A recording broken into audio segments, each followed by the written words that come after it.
abres camino, cumples promesas, luz en tinieblas, mi Dios, así eres tú. Milagroso, abres camino, cumples promesas, luz en tinieblas, mi Dios, así eres tú. Aquí estás, tocando mi corazón, te adoraré, te adoraré. Aquí estás, sanando mi corazón.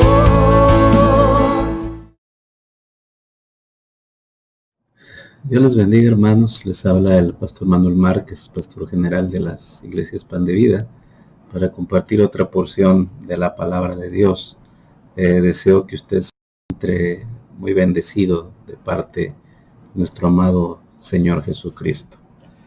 Creo que todos estamos enfrentando momentos que no habíamos vivido antes. Yo recuerdo cuando empezó la pandemia hace un par de meses, veíamos las noticias de lo que pasaba en China, después de lo que pasaba en Italia y de los primeros casos que surgieron en los Estados Unidos. Luego fue toda una noticia el primer caso en México, en Veracruz, hasta que hemos llegado a un punto donde creo que todos conocemos personas, no solamente que se han infectado, que están padeciendo la enfermedad también, y además incluso que algunos que han perdido la vida. Es algo que creo que casi toda persona en el mundo está enterada o conoce a alguien que ha vivido este tipo de dolencia. Y es de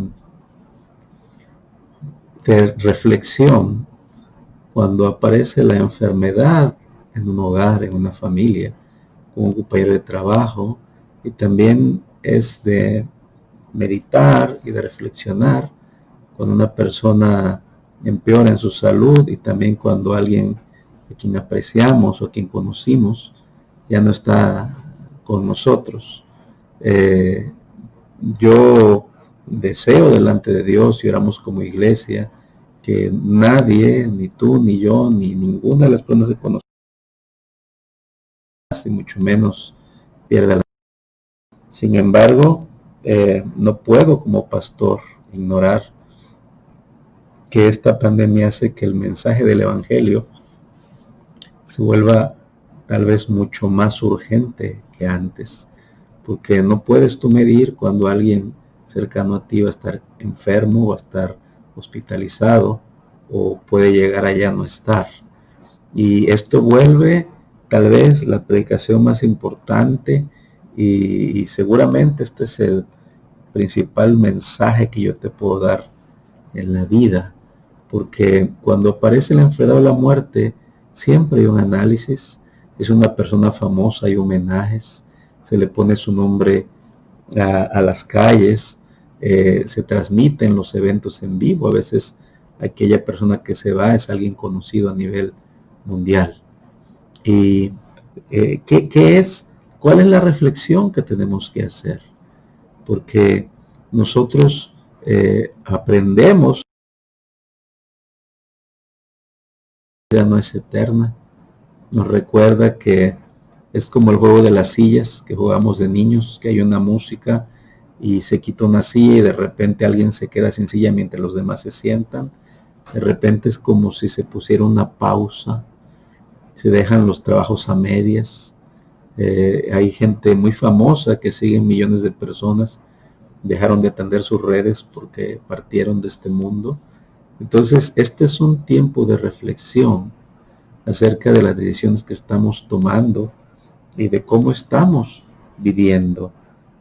¿Por qué? Porque no todo a lo que le estamos dedicando el tiempo, el dinero, nos lo vamos a poder llevar, porque no todo lo que nos está sacando canas y nos está llenando de estrés tiene tanto valor cuando estamos solos en un hospital.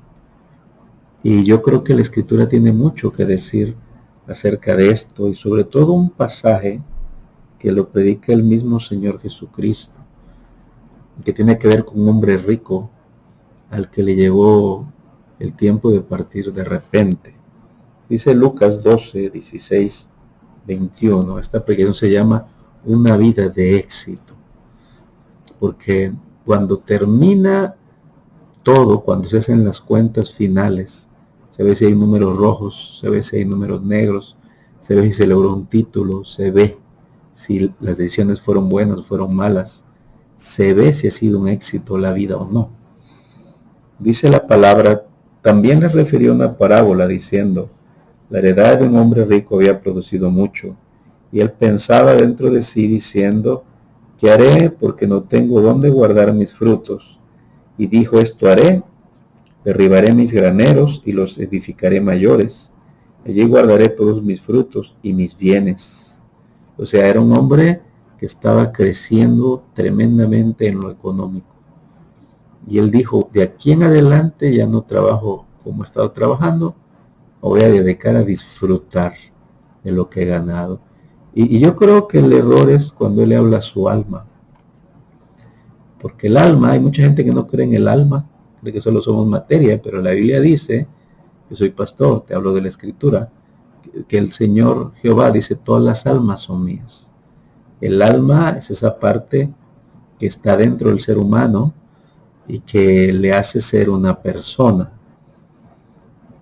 Y él dijo a su alma, alma, muchos bienes tienes guardados para muchos años, repósate, come, bebe, regocíjate.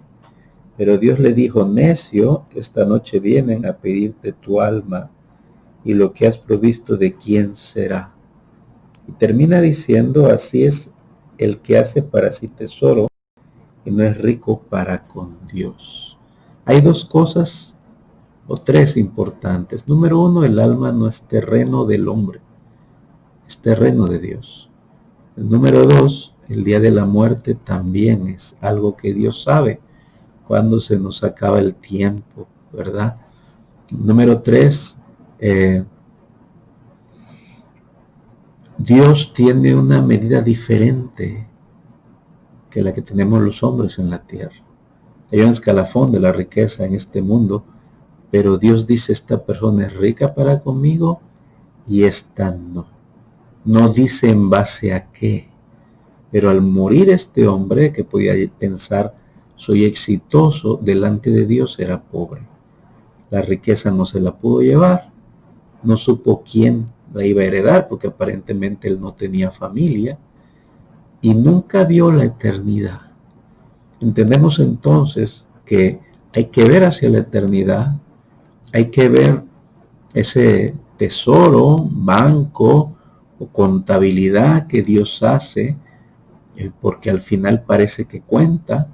Luego vamos a ver de qué se trata, pero lo primero que aprendemos es que este hombre era pobre y que no había meditado en que la vida un día se acaba.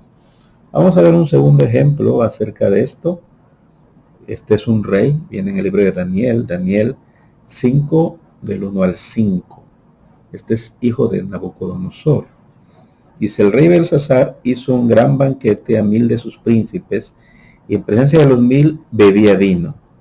Belsasar, con el gusto del vino, mandó que trajesen los vasos de oro y de plata que Nabucodonosor en el templo de Jerusalén, para que bebiesen en ellos el rey y sus grandes, sus mujeres y sus concubinas.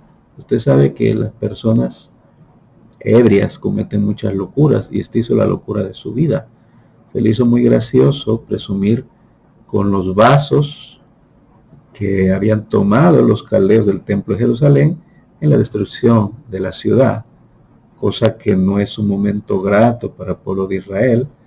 Y también eran vasos consagrados que únicamente se usaban para la adoración. Dice, entonces fueron traídos los vasos de oro que habían traído del templo de la casa de Dios, que estaba en Jerusalén, y vivieron en ellos el rey y sus príncipes, sus mujeres y sus concubinas. Bebieron vino y alabaron a los dioses de oro y de plata, de bronce, de hierro, de madera y de piedra. Aquí vemos que ellos estaban creyendo no en Jehová, no en el Dios verdadero, no en el Dios de Israel, seguramente empezaron a adorar a los dioses de Babilonia. Empezaron a adorar a Dagón y empezaron a adorar a todos los demás. Fíjense lo que pasó. En aquella misma hora aparecieron los dedos de una mano de hombre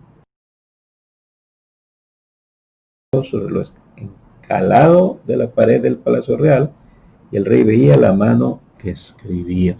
La Biblia dice que sus rodillas golpeaban una contra la otra, se escandalizó, se le fue el color, yo creo que se le bajó el alcohol y empezó a buscar quién le diera la traducción de esa visión poderosa. Ustedes conocen la historia, viene Daniel, primero le recuerda cómo su papá conoció al Dios verdadero, cómo fue humillado delante de Dios cuando esos 7 años que él pasó en la locura, y cómo él terminó reconociendo y temiendo al Dios de Israel. Y Daniel le dice, el Dios en cuya mano está tu vida, no tuviste temor de él. Entonces, lo que le está diciendo es, tú sabes que sabes, porque a veces la gente se hace como que no sabe, pero sabe que sabe. Hay un conocimiento ahí que subyace acerca de Dios. Y fíjese cuál fue la interpretación, el verso 26 al 31. Esta es la interpretación del asunto. Mene, contó Dios tu reino y le ha puesto fin. Tekel, pesado ha sido en balanza y fuiste hallado falto. Peres, tu reino ha sido roto y dado a los medos y a los persas. Entonces mandó Belsasar vestir a Daniel de púrpura y poner en su cuello un collar de oro y proclamar que él era el tercer señor del reino. La misma noche fue muerto Belsasar, rey de los caldeos, y Darío de Media tomó el reino siendo de 62 años. Oiga, le advirtieron que estaba en peligro su vida y no hizo nada. Entonces vemos a un hombre que se dedicó a hacer dinero, que delante de Dios era pobre. Vemos a otro que tenía un conocimiento ahí de Dios y no le tuvo temor, y que cuando se enteró que había llegado el tiempo de pesar su vida en balanza, él no se arrepintió, desperdició tiempo, no hizo nada, y de repente se murió el mismo día en que había estado de fiesta. Ahora, lo curioso de estos casos es que la Biblia no dice que fue de ellos, solamente dice que murieron de repente. No dice a dónde fueron. Uno estaba de fiesta y ese mismo día murió. Otro estaba gane y gane dinero y ese mismo día se fue. Ahora déjeme decir, la Biblia da un ejemplo donde se dice lo que pasa. Y este caso lo predica Jesús. Y fueron personajes que no es una parábola, aparentemente existieron. Cristo da sus nombres y el episodio que vivieron. Esta historia tan tremenda está en Lucas 16, del 19 al 26. Fíjese lo que dice el Señor. Había un hombre rico que se vestía de púrpura y de lino fino y hacía cada día banquete con esplendidez. Era Navidad todos los días. Era cena de gala todos los días. Era ropa extravagante y joyas y manjares todos los días. Mucha gente envidiaría a ese hombre. Quiere decir que cuando él llegó y se acostó en su cama, pudo haber pensado, viví como quise, qué hermosa vida tuve, mi mayor propósito era disfrutar y lo logré y me voy, viviendo la vida como rey. Hay gente que así se despide de este mundo. Yo veía la historia verídica de un hombre que grabó su audio y que tocaba la madera para que pareciera que tocaba desde dentro de la tumba, de la caja, y la gente se reía mientras hacía esa última broma. He visto personas que los entierran en ataúdes con sus equipos favoritos de fútbol. He visto a personas despedidas con mucho cariño, rodeadas de sus seres amados y dejando frases célebres. Y este hombre parecía que se había ido de este mundo perfecto. Sufrido. Pero la historia no termina ahí. Dice, había también un mendigo llamado Lázaro, que estaba echado a la puerta de aquel lleno de llagas, y ansiaba saciarse de las migajas que caían de la mesa del rico, y aun los perros venían y le lamían las llagas. Entonces este hombre era puro suspirar, no le dejaban entrar en la casa, estaba enfermo, añoraba lo que tenía ese hombre en la mesa. Aquí lo importante es que el rico nunca hizo nada para cambiar su vida, nunca hizo nada por Lázaro. Obviamente tenía el poder para ya no verlo ahí, mandarlo a los médicos, pagarle un cuarto, invitarle un platillo todos los días, y nunca lo hizo. Tal vez se sentía mejor viendo la diferencia entre su clase social y la clase social de los demás. Y aquí Cristo sí rasga el velo y nos permite ver el más allá. Este pasaje es único en toda la Biblia. Primero murió el mendigo. Aconteció que murió el mendigo y fue llevado por los ángeles al seno de Abraham. Aquí es algo hermoso, los ángeles de Dios van por él. Y si murió también el rico y fue sepultado, no dice que hayan ido por él los ángeles. Y aquí es donde aparece la enseñanza. Dice, y en el Hades alzó sus ojos, estando en tormentos, vio de lejos a Abraham y a Lázaro en su seno. El Hades, para los griegos, era el inframundo, los romanos le llamaban infierno, y los judíos le llamaban Seol, el sepulcro. Pasaba. Los judíos pensaban que había unas 12 colinas, que era como un fuego y pasabas un tiempo de purificación, pero que podía salir el día de tu cumpleaños, pero no sabían realmente qué ocurría. Y aquí Cristo dice que en el Hades alzó sus ojos, estando en tormentos, y vio de lejos a Abraham y a Lázaro en su seno. Entonces él, dando voces, dijo, Padre Abraham, ten misericordia de mí, y envía a Lázaro para que moje la punta de su dedo y refresque mi lengua, porque estoy atormentado en esta llama. Pero Abraham le dijo, hijo, acuérdate que recibiste tus bienes en tu vida, y Lázaro también males, pero ahora estés consolado aquí, y tú atormentado. Además de todo esto, una gran cima está puesta entre nosotros y vosotros, de manera que los que quisieren pasar de aquí a vosotros no pueden, de allá pasar acá. Aquí aprendemos varias cosas muy importantes. Número uno, la muerte no es el fin. No es el fin. Cuando sales de este cuerpo, la experiencia de vida sigue de otro modo, pero sigue. Número dos, sientes, piensas, tienes, hueles, conoces a la gente. Tu complexión es la misma porque se reconocían entre ellos. Número tres, lo que vives aquí en la tierra no tiene nada que ver con lo que pasa allá. Más bien pareciera que lo que decides aquí en la tierra tiene que ver con dónde vas. Y número cuatro, hay dos lugares, hermano, no tres. No existe el purgatorio. Hay un lugar de consuelo y un lugar de tormento. El purgatorio es una doctrina falsa que no viene en la Biblia, que empezó con Gregorio Magno, Gregorio I, un papa que estuvo en el periodo del 590 al 604, y fue una doctrina de un texto sacado de contexto, ¿verdad? Donde la Biblia dice que todos serán salados con fuego y que el fuego purifica, y piensan que por eso hay un lugar para purificarte mientras puedes entrar al cielo. Cuando Pablo dice que si un ángel o él mismo anuncia un evangelio diferente, sea anatema, sea excomulgado, sea maldito. Es una doctrina que no tiene nada que ver. Fue validada en 1274 en el segundo concilio de León. Y desde entonces mucha gente cree que en base a sufragios, los sufragios son actividades que se pueden hacer por el que está en el purgatorio para que salga. La oración, la misa, las indulgencias, o sea, pagar para que la persona salga del purgatorio.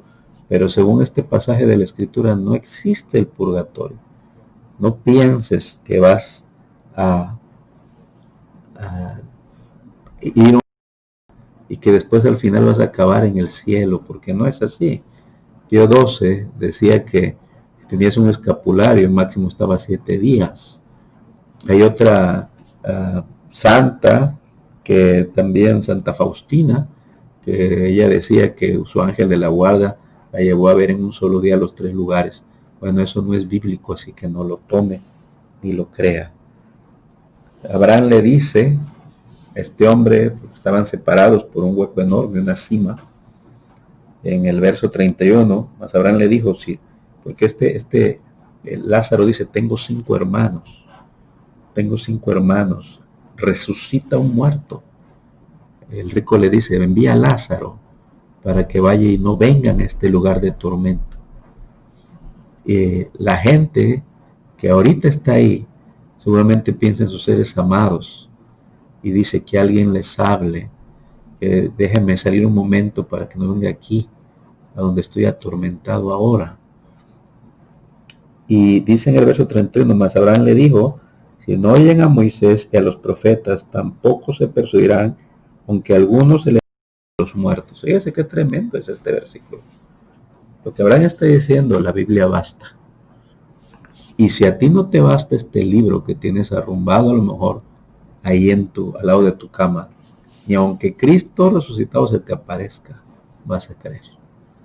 Le da una mayor importancia a lo escrito que a la resurrección. Y mire que el Hijo de Dios resucitó. Entonces, debemos de tener cuidado. Ahora, la buena noticia es que ese lugar donde estaban los justos, ahí abajo, cuando Cristo llegó y resucitó, sacó a todos de ahí.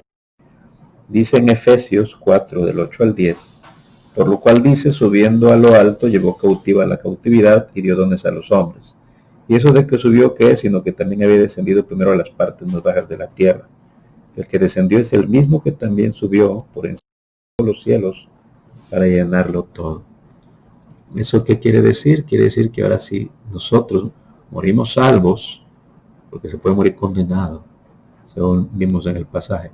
Si morimos salvos, si morimos en Cristo, automáticamente los ángeles nos llevan al cielo. El apóstol Pablo en Filipenses 1, del 23, dice, porque para mí el vivir es Cristo y el morir es ganancia. Él quitó el miedo a la muerte. Dice en Hebreos que estaban todos sometidos a servidumbre por el temor de la muerte. Pero como ya sabes que vas con el Señor, el cristiano está en otra posición. Dice, mas si el vivir en la carne resulta para mí en beneficio de la obra, no sé entonces qué escoger, puesto en estrecho, teniendo deseo de partir y estar con Cristo, lo cual es muchísimo mejor, dice Pablo. Quiero ayudarlos, quiero estar con ustedes para que sigan creciendo, pero prefiero estar con Cristo. 9 Corintios 5:8 dice, pero confiamos y más quisiéramos estar ausentes del cuerpo y presentes al Señor. Así que la muerte no es algo malo para el creyente. Si es que crees en la Biblia, si es que crees en el Dios de la Biblia, si es que crees que Jesucristo fue a la cruz para que tú no te pierdas. Porque el mejor mensaje que puede darte un cristiano en esta pandemia es no te pierdas. Acepta a Cristo hoy por si no hay mañana. No te vayas al infierno, no te vayas a una eternidad sin esperanza y sin Dios, porque no hay médico que te dé salvación, no hay antiviral para eso. La única solución se llama Jesús. Y es muy importante hacer esa oración donde te rindes a Cristo y lo conviertes en el Señor de tu vida, hacerla en vida. Porque una vez que uno se va de este mundo ya no se puede hacer. Dice la palabra que está establecido que los hombres mueran una sola vez y después el juicio. Es una sola vez. Entonces, lo que importa es eso. Juan 3:16 y 17 habla de este tremendo regalo de Dios. Este es el mensaje más importante que debes de tener y escuchar el día de hoy. Dice, porque de tal manera amó Dios al mundo, que ha dado a su Hijo unigénito, para que todo aquel que en él cree no se pierda, mas tenga, porque no envió Dios a su Hijo al mundo para condenar al mundo, sino para que el mundo sea salvo por él. Lo que Dios quiere es que la gente que muere no se pierda, sino que tenga vida eterna. Es un regalo de Él a través de Jesús. Ahí vamos viendo por qué el hombre rico, el rico insensato, era pobre. Porque lo más valioso no lo tenía. Una vida de éxito que al final de ella no tiene a Jesús es un fracaso. A pesar de cuánto haya sido amado, de cuántas buenas obras haya hecho, de aquello profesión noble a la que se ha dedicado, así diera su vida atendiendo a otros, no da la salvación. No hay bondad humana que nos haga ser salvos. La Biblia dice que nuestras justicias son como trapos de inmundicia.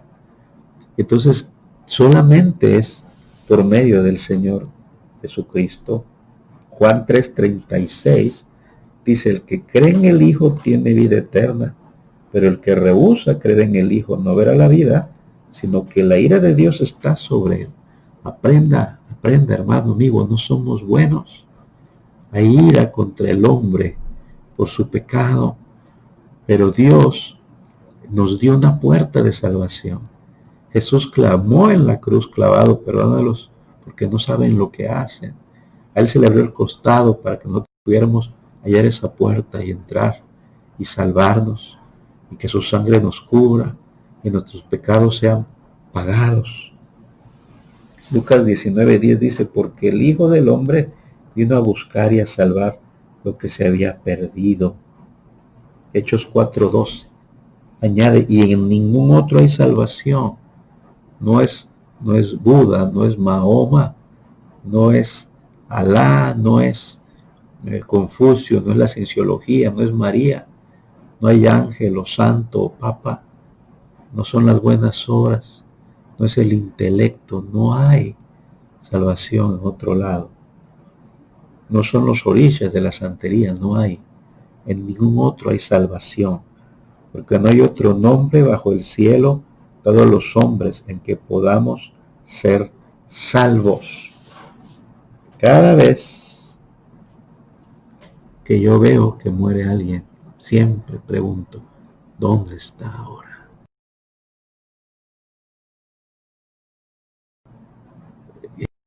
¿Qué es lo que siente?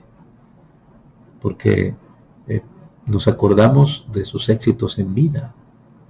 Todo mundo recuerda a Elvis Presley, todo el mundo recuerda a Michael Jackson, la gente sigue poniendo audios de Frank Sinatra, de Pedro Infante, y luego vemos cómo vivieron.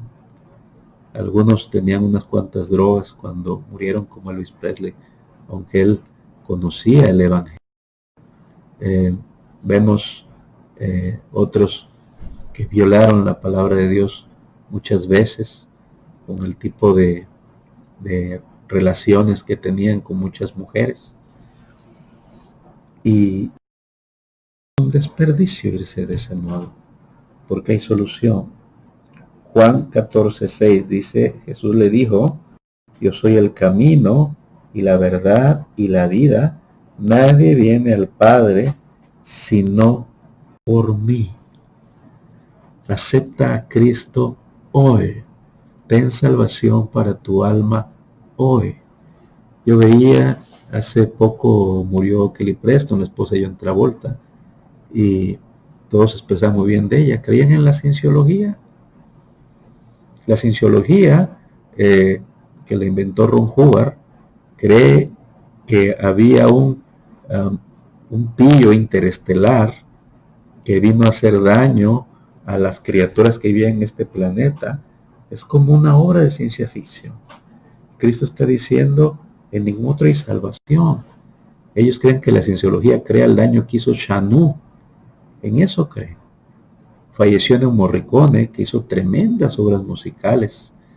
El italiano, La Misión, Cinema Paradiso, El Bueno, Malo y el Feo. Pero no nos salvamos por ser creativos o grandes músicos, amados. Falleció Jackie Charlton, el hermano de Bobby Charlton, campeón con la selección de Inglaterra en 1966, un gran futbolista. Eso no es lo que Dios dice. Esta persona es rica. esta persona tiene a mi hijo, esta persona, su nombre está escrito en el libro de la vida. Hay una actriz que murió, Naya Rivera, ahogada, salvando a su hijo que se ahogaba. Tampoco nos salvamos por ser buenos, aunque se oiga duro. Han muerto muchas personas en los hospitales y también aquellos que las atienden han perdido la vida, pero no nos salvamos por buenas obras. Nos salvamos únicamente por tener al Señor Jesús. Yo veía una entrevista que le hacían a Walter Mercado, Sergio Ramos, un periodista muy conocido, y le decía al periodista: yo soy agnóstico. El agnosticismo cree que hay una fuerza superior, pero que es imposible conocerle. Rubén Luengas, que también es un periodista destacado, dice que es lo mismo. Mucha gente muy intelectual dice: yo soy agnóstico. Obviamente no se identifican con Jesús, lo dicen es la única puerta de salvación. Y le preguntaba él a Walter Mercado qué hay después, y él le decía: yo voy a reencarnar.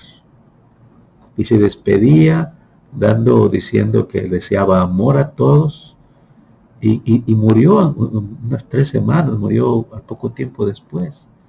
Él tarot, creía en la astrología, que tenía su preferencia sexual no acorde a la palabra de Dios. Veía también la biografía que hicieron de Chabela Vargas, una gran actriz, también ella lesbiana, confesa, y me sorprendió que ella creía en las deidades aztecas, en el Mictlán, pero cuando estuvo enfermo, chamanes. Entonces cada quien se juega como un volado de su alma y creyendo en lo que le dé su regalada gana. Ojalá les alcance. Pero si crees en la palabra de Dios, aparentemente no, amado. Porque solamente hay salvación en Jesús, en nadie más. Y la Biblia dice que al final Dios va a evaluar. 12, el 13, el 14 dice: el fin de todo el discurso oído es este: teme a Dios,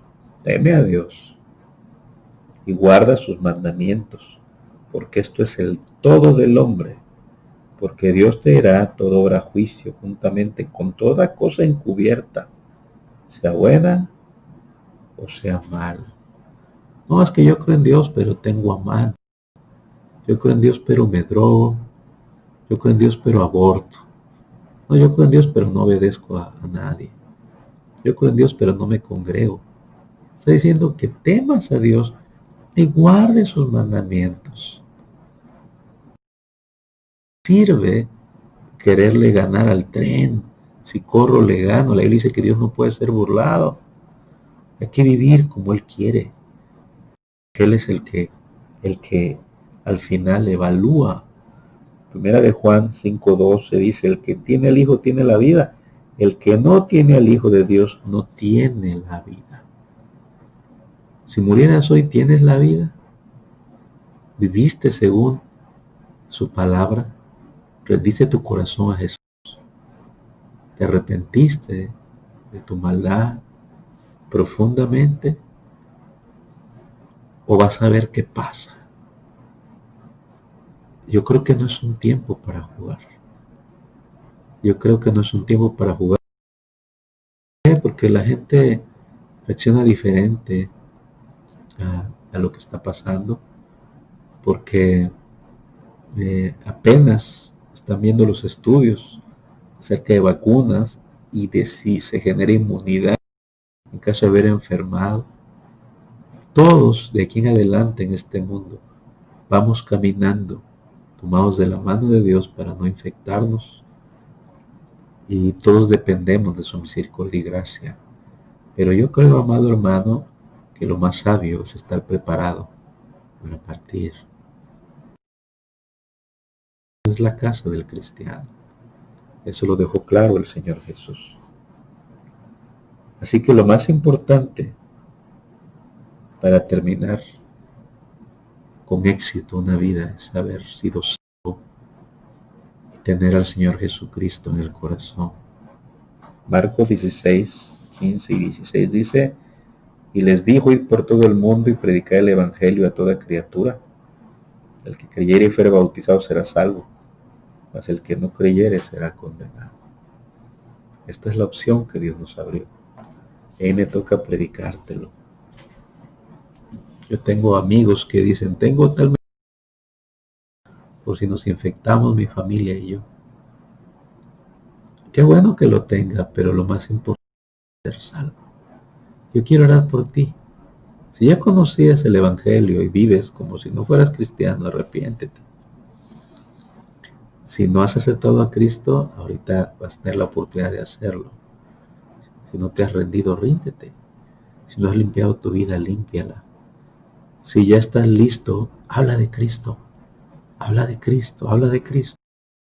Muéstrale a los demás la puerta de salvación, porque es el tiempo de hacerlo. Déjame orar por ti. Padre, yo te doy gracias en el nombre de Jesús, Señor. Amado Dios, te entregamos nuestra vida, te entregamos nuestro corazón. Te pedimos perdón por todos nuestros pecados. Perdona nuestra falta de fe. Perdona el pecado en cualquiera de sus modalidades. Perdónanos, ayúdanos. No hemos de pecar más, no queremos hacerlo más. Danos de tu fuerza para vivir vidas santas. Si no has aceptado a Jesús, dile: Señor Jesús, me arrepiento de mi maldad. Te entrego mi vida.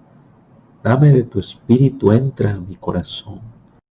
Ven a nacer de nuevo. Quiero ser un hijo de Dios. La palabra dice: de modo que si alguno está en Cristo, nueva criatura es. Las cosas viejas pasaron y todas son hechas nuevas. Y yo quiero vivir eso.